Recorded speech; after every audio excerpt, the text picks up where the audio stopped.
He's got Weiner in hot water. And it's not Carlos Danger, it's Bill de Blasio.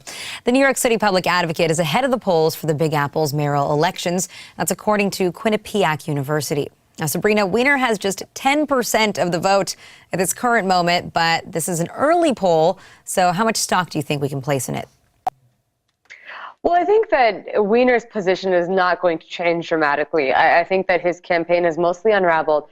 Even if he were to go up a few points in the coming couple of months, the little time that there is, his position wouldn't change too much at this point after everything that's been made public and further problems that have been plaguing his campaign.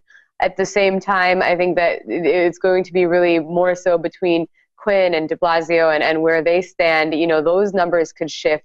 In general, you know, the other contenders who are within anywhere from a 5 to 15 point margin of one another, especially I think a 5 to 10 point margin, I should say, of one another, you might see some changes come up in that. There are some things that have helped de Blasio. Certainly there was a New York Times profile about how he's sort of trying to take on this movement of New York City into an elitist place, trying to sort of go back to the city as being a place that represents promise and prosperity for all who want a shot at it, focusing on inequalities within income and wealth, as well as among racial lines too, and honing in on the city's own public services. So he's kind of maybe getting a little bit more attention now for all the right reasons at the right time. But again, like you said, it's a little early to place too much weight on one single poll.